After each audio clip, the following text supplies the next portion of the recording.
All right, so we're going to get started. So welcome everyone. My name is Alin Bennett and I'm with Education Reimagined.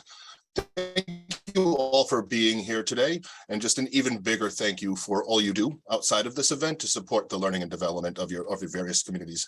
If you are just coming in, like I said, if you could put into the chat, we would love if you'd enter the chat your name, your organization, where in the world you are, and a response to this question. What do you hope to discover for yourself during our session today? And you can let those sort of flow in and take a peek, and it's a little way for us to get to know each other before we jump in.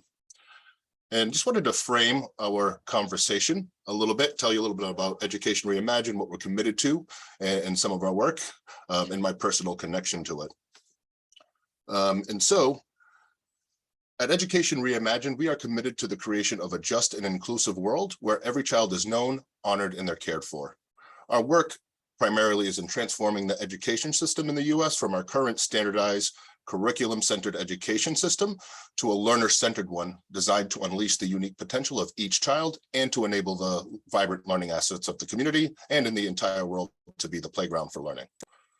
And so as an organization and movement, we know that this requires a complete shift in our worldview of education, how we see learners, how we see learning, and what we see as the true purpose of education.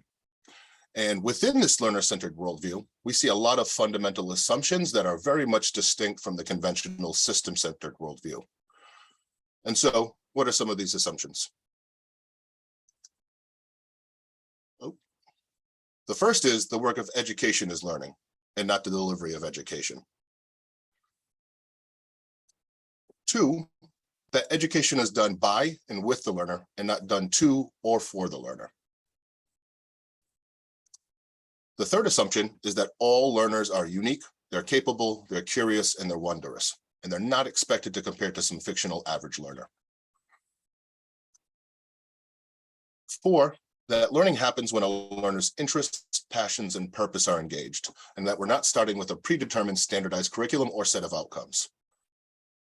And those 4 assumptions lead us to a different purpose of education, and that the purpose of education is for each young person to discover who they are, their unique gifts, and how to contribute those gifts meaningfully to the world.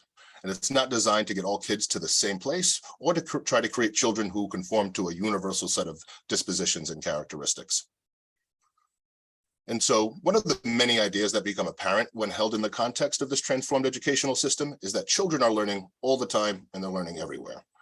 This learning ranges on the spectrum from unstructured, unsupported learning that occurs from activities like free play or daily social interactions, all the way to the highly structured and supported learning that happens in the PK-12 system and everything in between. Yet, when we look at our current system, when what they recognize as formal learning, it is exclusively the learning that happens on the far end of that spectrum of structure and support. And if we look even closer, we see that this formal learning makes up barely 20% of a child's waking hours. And at the same time, for well over a century, community-based youth-serving organizations have provided additional organized and supported learning experiences for young people. Youth development organizations like the YMCA, public institutions like the public libraries and museums, before and after school care providers, faith-based organizations, they have all provided our young people with a rich, diverse learning experiences that support the development of healthy, thriving individuals and communities. And at the same time, there are currently scores of amazing PK through 12 environments around the nation who are partnering with and sharing the learning process with these rich learning assets in their communities. And interestingly enough, these organizations, both naturally and intentionally, are organized and fashioned and express learner-centered in advanced ways because of numerous conditions. And so first, they have to take a much more holistic approach to human development. So they acknowledge the multiple domains of a young person's learning and growth. And they're not simply focused on content and knowledge transfer. They're also much more flexible and responsive. They're not constrained by curricular standards or seat time or physical location or the credentialing of content or of human talent. And lastly, their attendance in their programs is not compulsory. They have to create programs and experiences that are meaningful and attractive to the learners and their families. And so I'm going to stop my screen there and just sharing a little bit more around my experience around some of those institutions and locations. because most of us have engaged with these community-based youth serving organizations in some capacity. Growing up in Providence, Rhode Island, my childhood and my adolescence was filled with experiences like these. I attended both the Girls and Boys Club and the YMCA, where I was exposed to arts and STEM education and health education. I played in my local little leagues. I spent many evenings with my mom and my brother at Providence Public Libraries, and all of them were as important to my development as my K-12 experience in Providence Public Schools.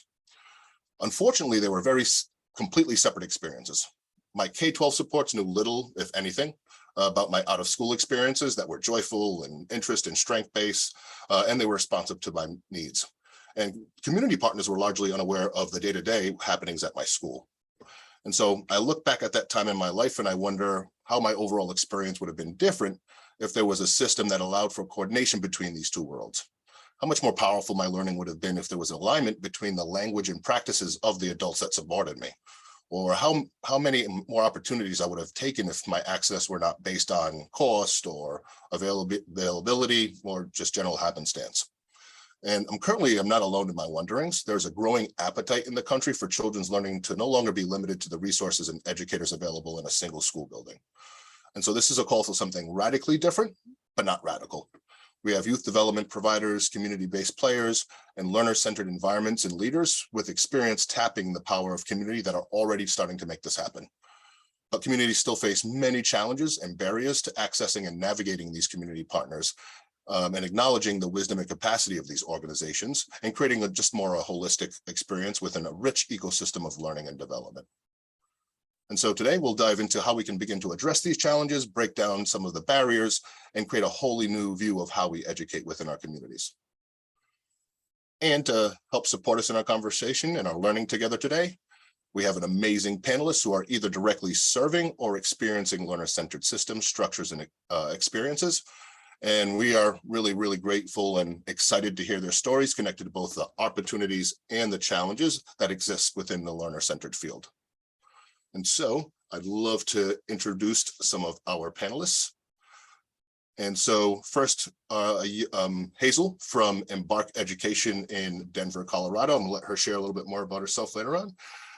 And she is with the Miguel Gonzalez, who is the director at Embark Education, a middle school in Denver. He's also the co-founder of Iterative Space in Denver, a design lab and space where motivated educators can build upon their ideas, passions, and sparks in proximity of others doing the same. Miguel has also served as middle school director at DCS Montessori, an administrator of a nationally recognized teacher leadership program at Denver Public Schools, and a school leader at Country Day School in Costa Rica. So if we can say a big wave and hello virtually to Miguel and Hazel. And then next up, we have both Danny and Autumn from Fab Newport and the Met School in Providence, Rhode Island. And I'll let Danny and Autumn share a little bit about themselves when we jump into the panel. But to introduce Steve, Steve is the founder and executive director of Fab Newport. It's an organization that focuses on developing creative learning experiences and opportunities for local students through partnership with local community educators throughout Rhode Island.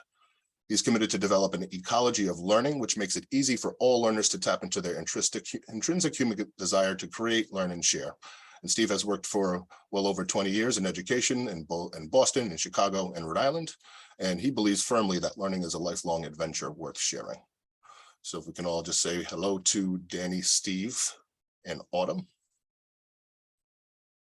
And so I'd like to start us off with Embark Education. And starting off with both Miguel and Hazel. And so Miguel, if you could start off by giving us sort of a high level description of Embark Education and what distinguishes it as a program and as a school. And then Hazel, if you could follow up with that and just share like one thing for you that makes Embark very special. Thanks, Alin. Welcome everybody. Super excited to share with all of you today and connect. So Embark Education is a micro middle school embedded in 2 small businesses in Denver, Colorado. Our 2 businesses are a coffee shop and a bike shop that are fully functioning businesses that our learning is embedded and intertwined with. And so as we engage with learning at Embark, our experiences are grounded in truly real world experiences with true meaning and outcomes that directly impact our learners, our community, and our businesses. And so each day we strive to make learning truly meaningful for our learners. And as a 6th through 8th school, all of our learning is cross grade level. So we don't have grade bands, but rather our learners learn together in community with each other and with the adults around them. We've been open for 4 years, and so going strong and excited to see what the future holds. Hazel, do you want to share a little bit about what makes Embark special for you, or things along those lines? Yeah, so obviously Embark has a lot of things that are really special, but I think that some for me is that it'll prepare me not just for like high school, but my life outside of school. And also the fact that we're in the 2 businesses, because it makes our learning like it has a purpose. We're not just writing math problems on a piece of paper to do it. Like, we're doing it to help the businesses or to show that we can bring in merchandise to the businesses, whatever we need to do for that part. Excellent. Thank you for that, Miguel and Hazel. And just for the folks listening in, feel free to engage in the chat. Anything that you hear that's powerful, any questions that you may have, because we're going to hope to address some of those questions at the end of the panel itself and hearing some of your questions. So please just shout out anything powerful you hear, anything that's coming up for you for questions, or questions you want to direct right to our panel. And so let's jump into Fab Newport and the Met School too, if we would like to check in on about that. So Steve, if you could have that same question. Steve, just a high-level description of Fab Newport and sort of what it means to you programmatically. And if we can hear from both Danny and Autumn around something that really makes Fab Newport and your Met experience really special to you. Oh, Steve, I believe you're on mute. Boom. Sorry about that. Hey, nice to see everybody. Thanks for showing up. Thanks, Alin. Fab Newport was founded 9 years ago, primarily as a STEAM organization, and now we've evolved into a range of experiences serving primarily urban youth in Newport and Providence with school-based programming, out-of-school time programming, and summer programming.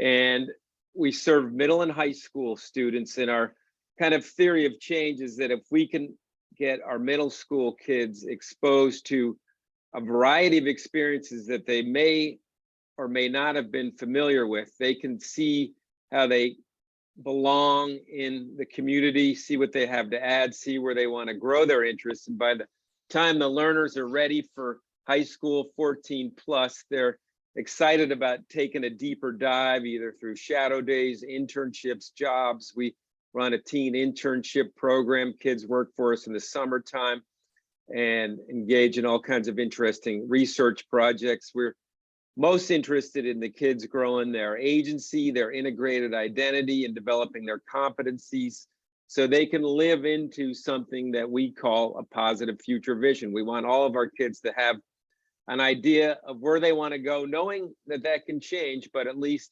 making sure that they have an idea and that they have the support systems to overcome the obstacles that might derail them. So that's what we're up to.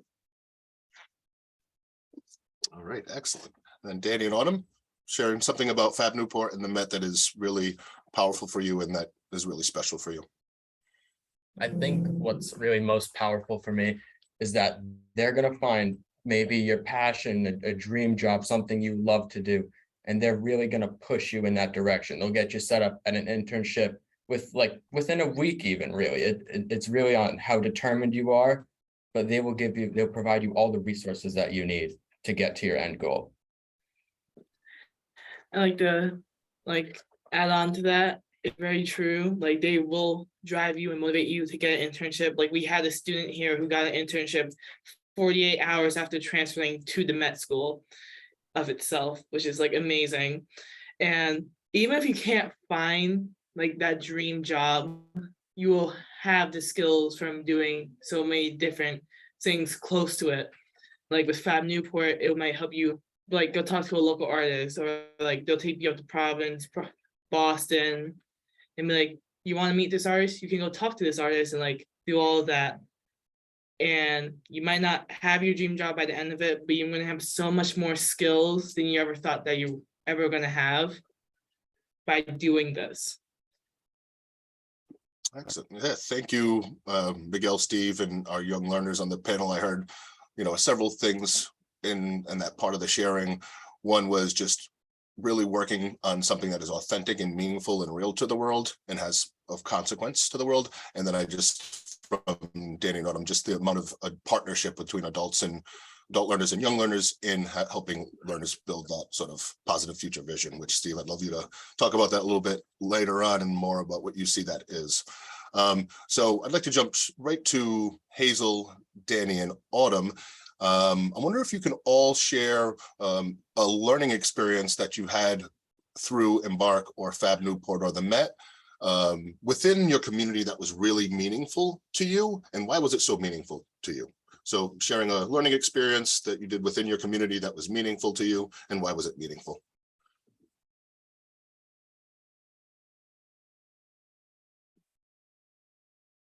Go, I Autumn. I can know share you first. wanted to. So I think really the most meaningful thing was it was the first year I was working for the NEX summer camp that Fab Newport does. I had just come out of public school, public middle school. And so I had never really been in a community-based learning, nothing like that. It was all brand new to me. And so I think it was really my first day. We were out there and I was put in a golf group with Orlando. He works at Fab Newport. And so we did morning activities, and in the afternoon, he stopped, looked at me. I was a navigator, like an assistant counselor pretty much. And so he looked at me and he said, "All right, what are we doing?" And I think that moment really struck me that like I'm in charge of finding different places in the communities to bring this camp group to. It really showed me my responsibilities that I now have. I'm being respected like almost an adult. I know I'm not an adult, but it's nice to be respected like one. I think that really like opened my eyes, and over that summer I grew so much more as a person and like with confidence ever have before. For me, I kind of want to say the same thing. Me and Danny went to the same public middle school. I transferred in about like a month before COVID, so I really didn't have the experience of growing up in that school system compared to the school district I was used to.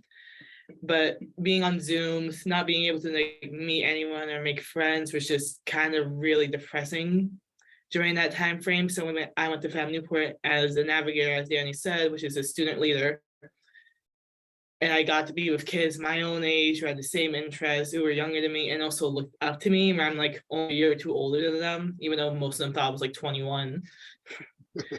It was like amazing because it's like you have responsibilities for these kids. It's like I was on a farm, so like a lot of the times like I turn around and they're gone. Some are like climbing the fences, other kids are like the goats. But it's like being outside in the nature with like this community compared to like NEX, which was like years prior, where it was just mainly biking and biking around like the island, which we didn't even go that far a lot of the time. It was just we didn't have transportation, where it now transformed into what we had was we're all basically all across Rhode Island. You were up in Providence doing golfing. I was in Jamestown, and we were just getting to learn the community outside of the close tightness of like Newport and like sometimes Middletown. Excellent. Hazel, you like to share a meaningful experience? Yeah, so I've only had one because I'm a sixth grader, but one that I really enjoyed this one because I love to read, and basically what we were doing was learning how to give a story time or a book talk. And I think it was really cool for me because I love reading, and being able to share that love with like younger kids is just really fun for me. And we also got to build free little libraries to put around our neighborhood. And I really enjoyed that because I had a lot of personal growth and like learning how to collaborate with my group, but also we got to give back to the community and other schools and like give them books so that they can have books, even if like the kids can't access them at home. Excellent. Yes, thank you. And we're gonna stay with Hazel, Danny, and Autumn for a couple of more questions. So you, all three of you, sort of started to share a little bit about transitioning from a more conventional sort of system to these new learner-centered systems that you're currently engaged in. And some of them you started just a few months ago, Hazel, like you just said, and Danny and Autumn, you've been in bed a little bit longer. I wonder if you could take some time and share your experience and just contrast your experience with the more traditional conventional school system with what you're experiencing now. And think about things like how you were seen by adults and your peers, how you were engaged with your learning, anything that you really want to share that shows sort of how you experienced conventional education to what you're experiencing now. I'll go first. As I said earlier, I went to 2 different public school districts before I came to the learning-centric school district, which is the East Bay Met. And I can say, as a Black woman who went to a majority Black school, who transferred over like a majority white school, it was definitely weird. A lot of the teachers, which I'm not blaming them because it's just the way the school district was, just didn't really know how to deal with like having a kind of like Black students in general, where it's just like when it came to like either talking or like the slang that we kind of use in like many ways, but also like really getting to know your students. When I went to like my first school, teachers were like be outside like playing games, doing gym, like beating the elementary kids at dodgeball. And then I went to like Danny's school, which is like our old middle school, where it's just like, here, do this. Which is like, it was very different kind of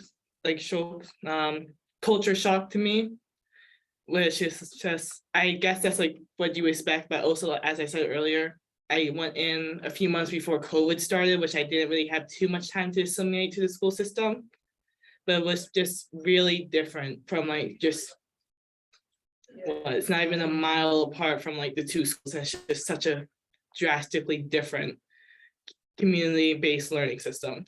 And then when I came to the Met, it actually kind of felt like my thought and feelings were heard, which once again, I'm not blaming the schools, because really when you have like your teacher, you have like 200 kids, you can't really get that personal feeling of closeness to them, where you're just us, and it's like 16, maybe 17 students at most in your class, and you have them for 4 years, and it's just really getting the community like closeness. Like there's multiple times where you have one-on-ones with like teachers that's not even your teacher. Like they can be like a teacher of like a senior class, and you already know them for like a year, and you like sit down and basically cry your heart out. And that's just really the closeness I really like of the Met, compared to like, the teacher, but you don't really know that teacher for public schooling. So thank you, Autumn. Danny and Hazel? Yeah, I think again, one of the main differences between my middle school and the Met now is that one-on-one help, how they're really in public schools, there's less staff, more kids. They don't necessarily have to go help every single student with every single need. I think sometimes kids get more grouped up. If you're advancing somewhere, maybe you won't be able to push forward to a higher level you might need to be at. But at the Met, definitely you get one-on-one help constantly. You're being pushed. If you're advancing in one area, you're going to be pushed to go to a higher level of whatever that may be. And so I really think that's great, because that's really the main difference that I noticed. For me, I went to a expeditionary school for elementary, so it was already pretty like hands-on learning. But when I came to Embark, it was like such a different type of real hand learning, because you're with such a small group of kids, and obviously you have the teacher there, so you have a lot more like personal time with the teacher. and you have to think about with your group what you want to do in order to accomplish it, I guess. And it's different because at my old school, the teacher basically said, do this, now go ahead and do it. But now here it's like we create the steps, we create the learning process. Ooh, that was a good way to end that question. Thank you for that, Hazel. Thank you, Danny and Autumn. So I heard a couple of things with that question. One was just really getting to know and be in partnership with the adults in your space. And then Hazel, you just sort of ended us with this, you are just far more agentic and able to design your process and be in control of it. So thank you sort of all for that one. And just I'd like to just acknowledge for the Met, the governance structure it's a statewide public funded high school, but it is very, very small. And I saw somebody already talked about micro school a little bit in the chat. Thank you for that, for the assistance out of the chat. And so learners, we're going to have you come back in, but just before we jump and go back to Miguel and Steve, would you just share with the folks here in the room, why do you want to see more kids have access to the type of learning and learning experiences that you are having right now? Why is it important to you to have more and more kids have access to the type of learning you're engaged in? Take it away, Miguel. Oh no, this is actually for Danny, Autumn, and Oh, sorry. I can go first. So I think that hold on, I don't know how to phrase it, sorry. It's okay. How about Danny or Autumn? Why is it important for you this type of education spreads to more kids? I think it's important because a lot of kids have like that mindset of like, I only need to get good grades. I only need to do this. I only need to do that.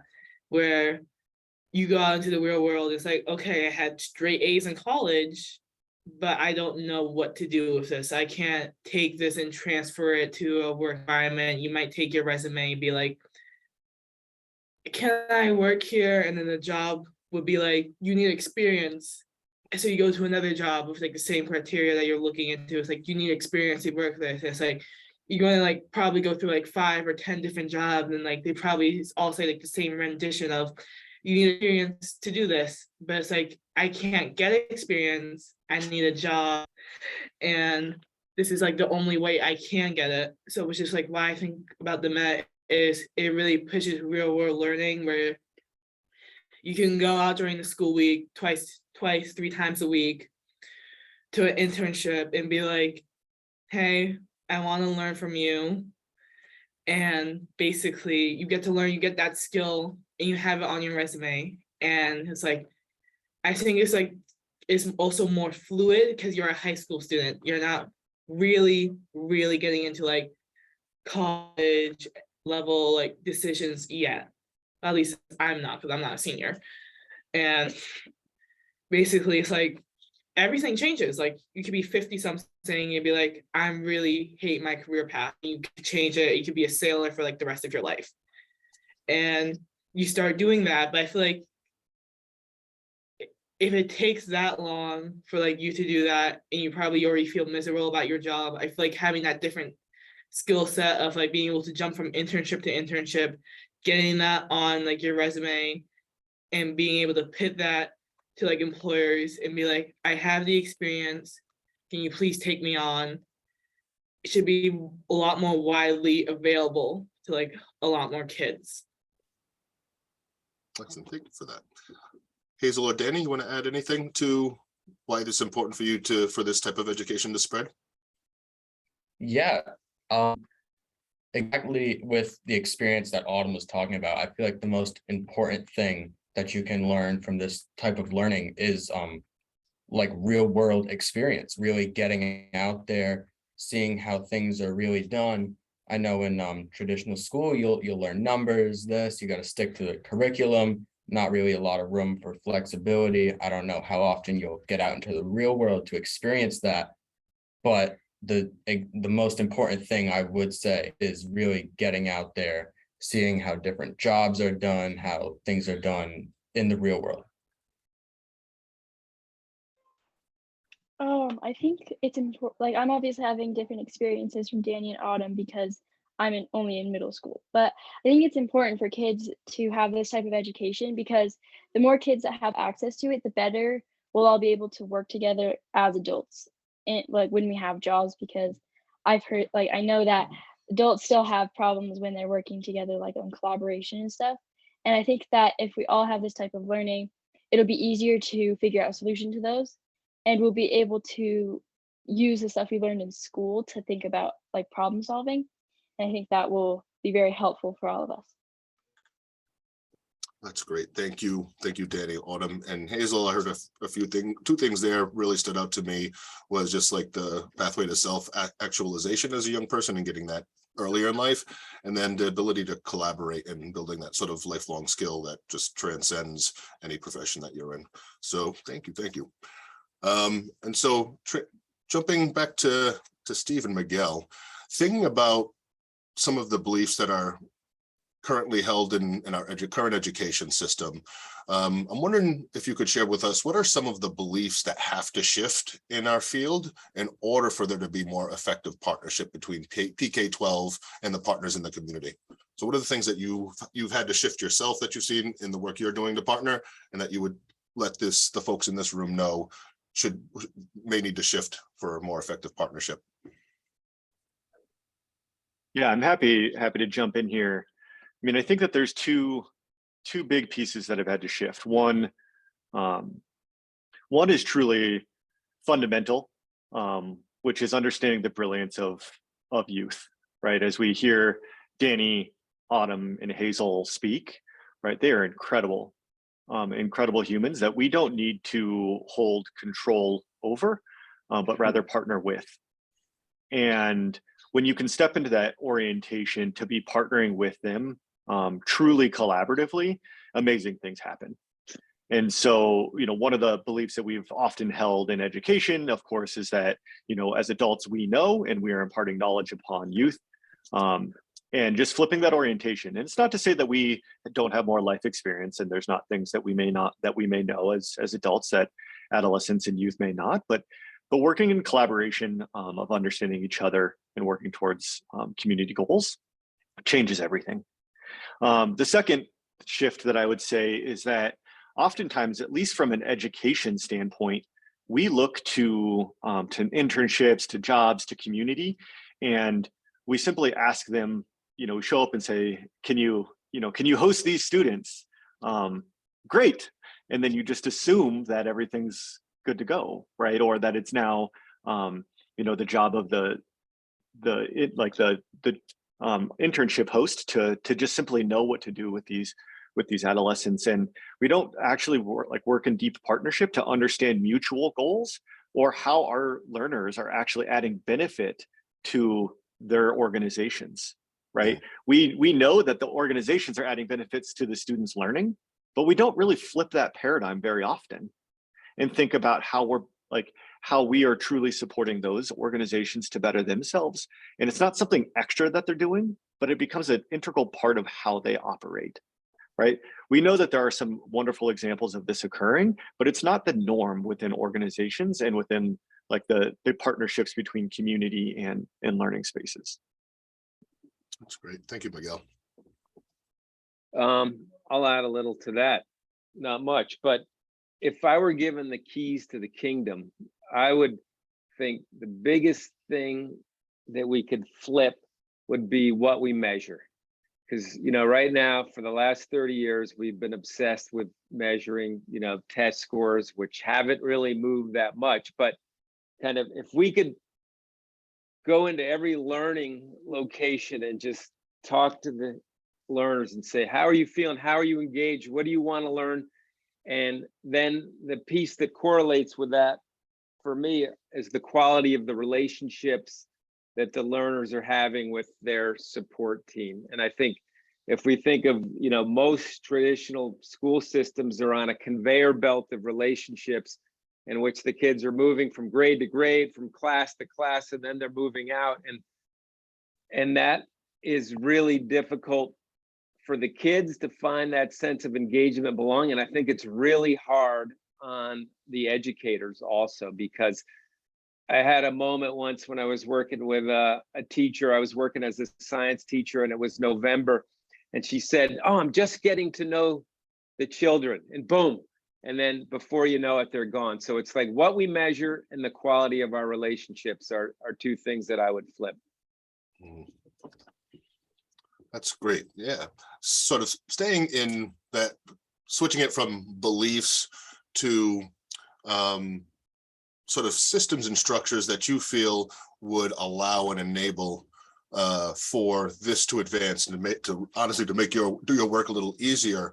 What are some of the enabling conditions that you would strive for, or that you're currently striving for, to make your programs a little bit more powerful? For example, I'm thinking of Danny and Autumn's experience in Rhode Island.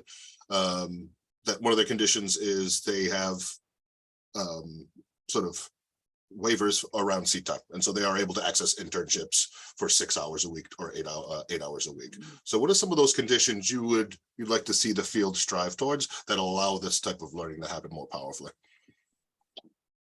I've been thinking a lot about competency-based learning, and particularly around reading, writing, and numeracy.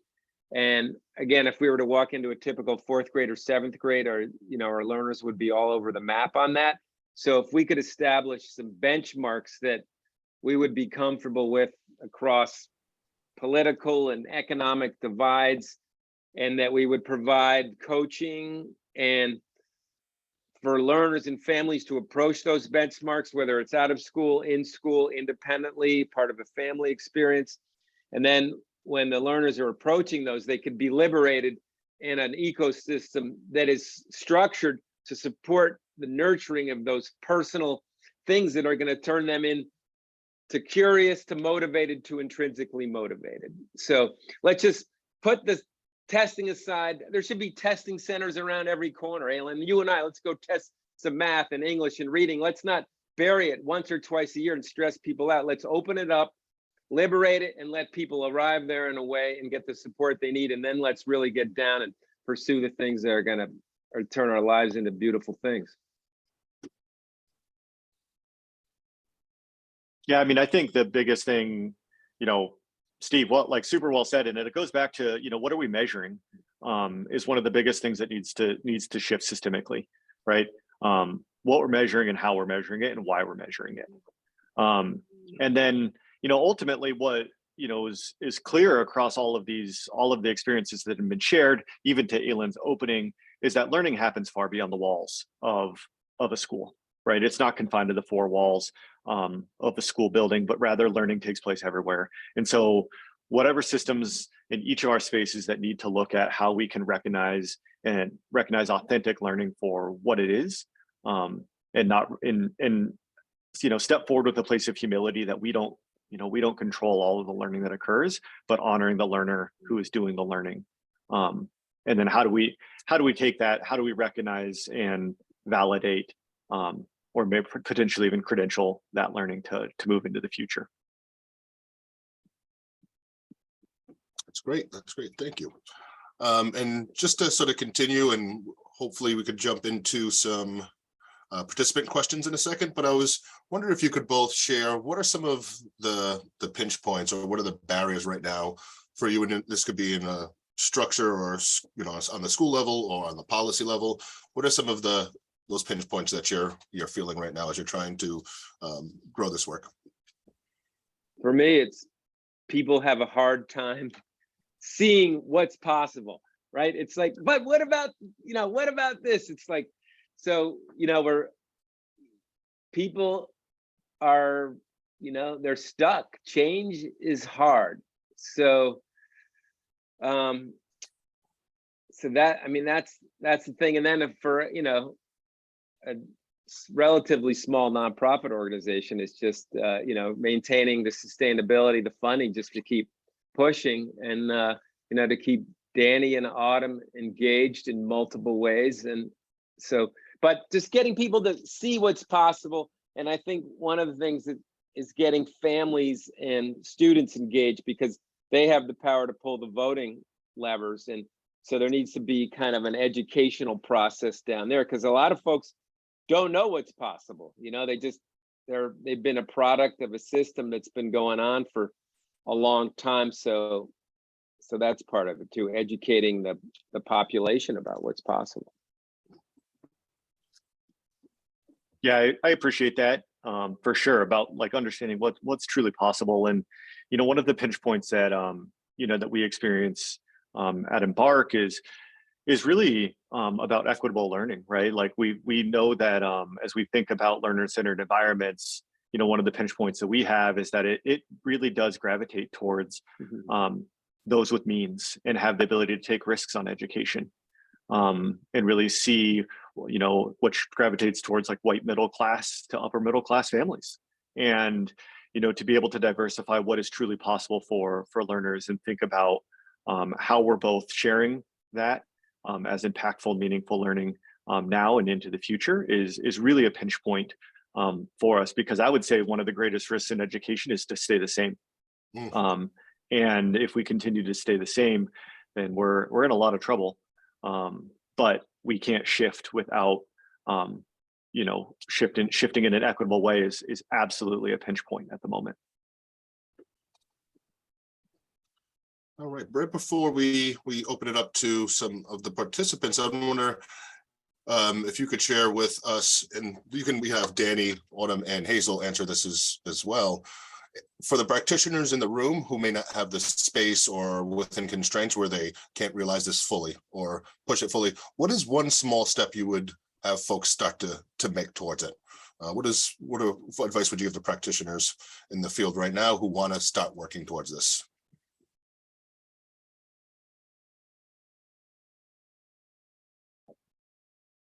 It could be, I'd like to hear from anyone of our panel.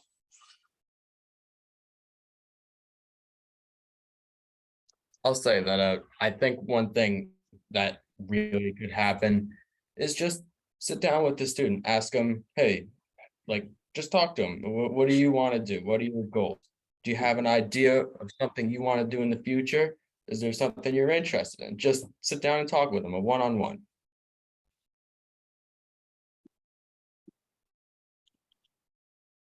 I agree, Danny. Just start talking to some kids, and if you can feel that in one or a small group of students, that could open up other possibilities.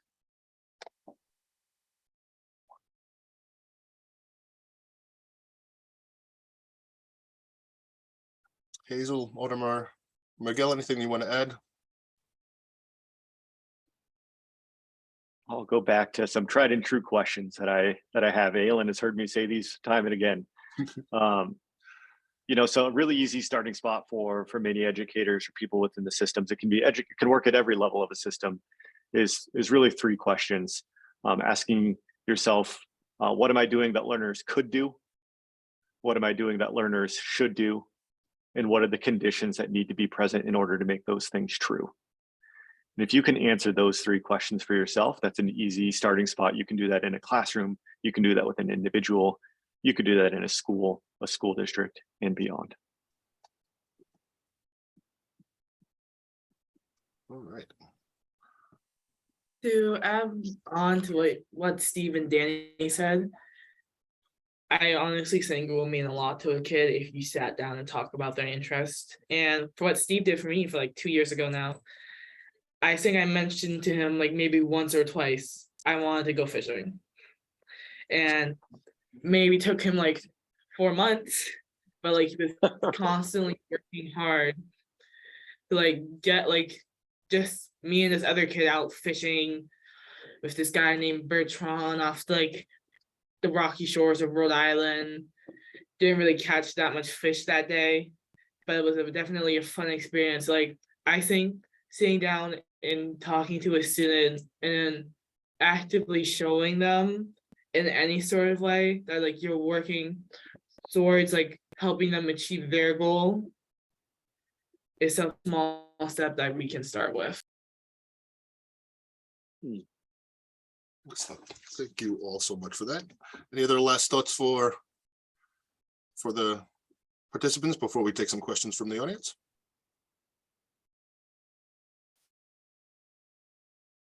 All right.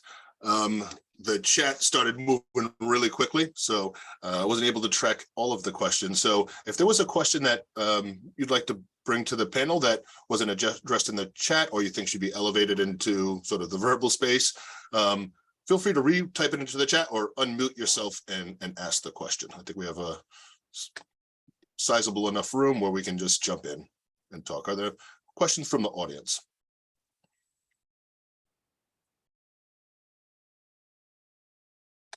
And I'm going to scan the chat too while we wait. I had one, just curious about how you all learned about these opportunities in your communities. If you heard about it among your peers, your friends, or if it was something that maybe your families or your parents kind of took the lead on and talked to you learners and young adults about those different school-based opportunities that you're participating in.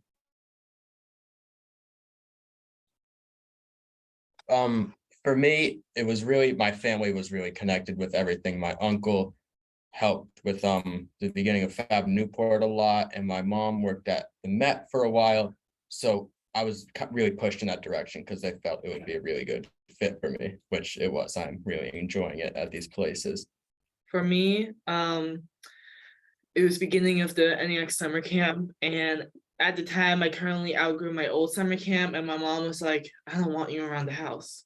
I can't deal with another kid. So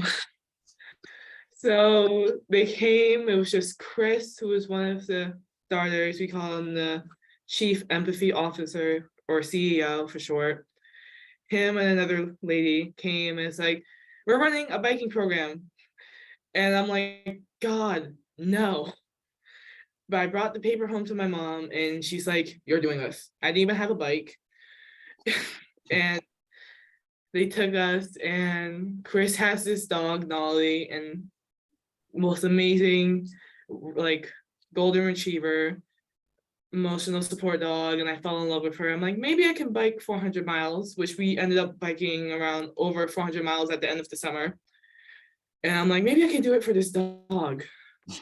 So that's how I came into Newport. Was they showed up, they gave me a paper, very reluctant, 5th grader me, and my mom signed me up. And how I came into the East Bay Met was Chris took like a group of students. I was in 6th grade at the time, and like everyone else was like just about to go to high school, so 8th grade, and it's like, just go to the open house, see if you like it. So we did, and my parents like really fell in love with it because like they didn't really have that opportunity growing up in this country, and they're like, we'll give that to our kid.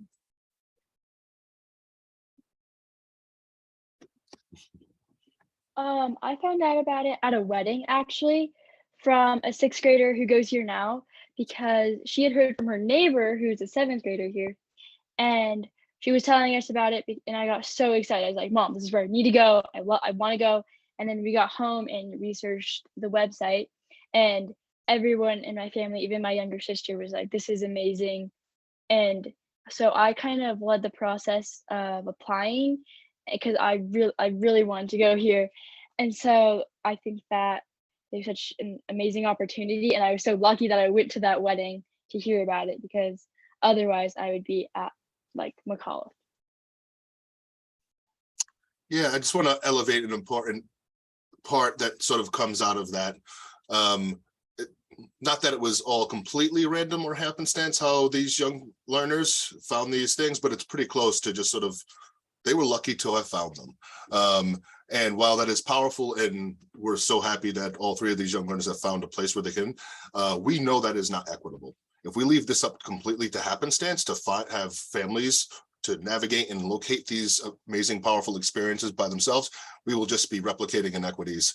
And eventually we'll come to a place where people with access and access and capital to do so will make these learning experiences or find them, and those without won't have them. So it's really important that we create an equitable system that allows any child to access opportunities like these. We're about 5 more minutes. Any other questions folks want to raise up to our panel? I do see one in the chat. I'll offer up if not.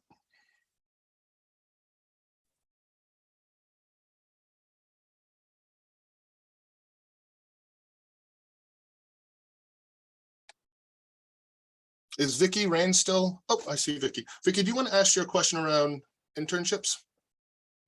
Oh, sure. I was just curious, look, having designed internships and wanting them to be really valuable, I think there's also a lot of inequitable experiences out there in internships. So I'm curious, like, how you identify internships and how you make sure that they are a valuable experience for the learners. So anyone our panelists want to adjust how they and maybe expand it more from internships and just community-based or place-based programming, how do you ensure that it is sort of meeting the requirements, both the social emotional requirements and the learning requirements in your space? And I can speak to this too. Yeah, I help learners get a lot of internships over the years, but I'm curious, like Danny or Autumn, what would you say to that question? Like, because I know you guys have each had internships. How do you kind of feel about the quality of those internships, and what might we do to even improve them? I feel like the quality of the internship is pretty good, honestly, compared to like my first year of coming to the Met and doing like the internship things. I was really focused on getting an internship that had anything to do with graphic design and art. And I kind of wish that was like more expressly told to me, at least. Maybe like not everyone else has this problem where like you instantly find your like dream internship, but it's like you're gonna be told you're gonna be learning other things that you're just not interested in at all. Like I was at a print shop for graphic design, and I was learning how to run like these big like industry printers and like how to make booklets and everything. And I'm like, I'm just not interested in this, but like it's a skill I learned and I'm actually really grateful for now. I can chime in. I do think that sometimes when finding an internship, there is going to be that gamble where it's something you're interested in. You might not know exactly what you're learning. Like last year, I'm interested in decorating things like displays and stuff. And so I thought, hey, I'd try out a interior design place. And so I went there and I learned a ton, but I also learned that I was not interested necessarily in interior design. And so even that takeaway really helped me set myself in another direction. Yeah, Vicky, one final thought is, I think systemically we need to do a better job of kind of vetting the kids and making sure they're kind of motivated and done the research and that they are able to ask their potential mentors more powerful questions. Because in some of the systems, we're overly concerned with just getting a student or a learner an internship, as opposed to really thinking about the quality. So if we can then get young people thinking about these possibilities earlier in their journey, so when they're in 5th, 6th, 7th, and 8th grade, and they're already percolating ideas about internships and they're developing these relationships, then it's going to be a natural step for them by the time they're in high school to say, oh man, I want to go there, and I have reasons for doing that. And I believe, yeah, Miguel brought up just a really great point earlier on in our conversation around a lot of the times, or like Steve just expanded on that. Sometimes we'll just like, we want kids out in the community learning now. We rush the process, and also we rush the process with the community partner who we're partnering on, lean on, and we lean too much on that. So I was a principal at the Met School myself for 10 years. And what I really saw was slowing down that early part of the internship programming, where you can find the inquiry, where you can find the authentic contribution with the learner, that you can make sure that the adult learner, young learner partnership is in line. And then there's very like logistical things you can do with some of the resources out in the world. For example, using CTE competencies that are already existing and written and using them to help guide inquiry and guide questions can really help internship programming. And as long as you're not seeing it as a sequence of standards that you're hitting, or it's just as a way to use inquiry and career and industry expertise to help guide that learning process and give you a little bit more sort of entryway and design into the process, I think is also really helpful.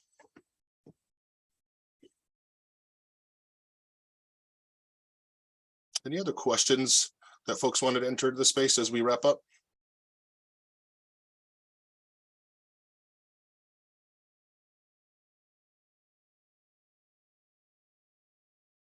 All right.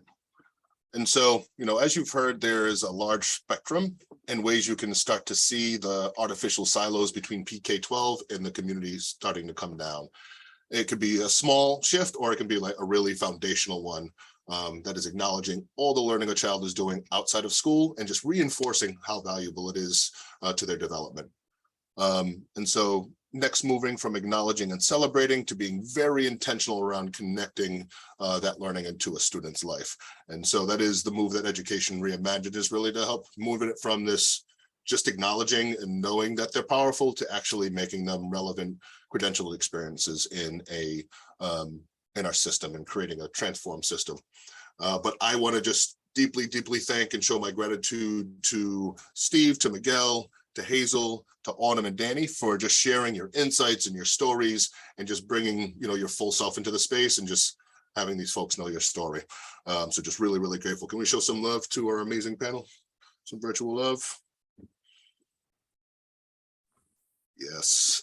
It's always powerful for me to hear from folks in their local context and just having them share their story. So it's powerful for me every time I do it. So thank you all so much.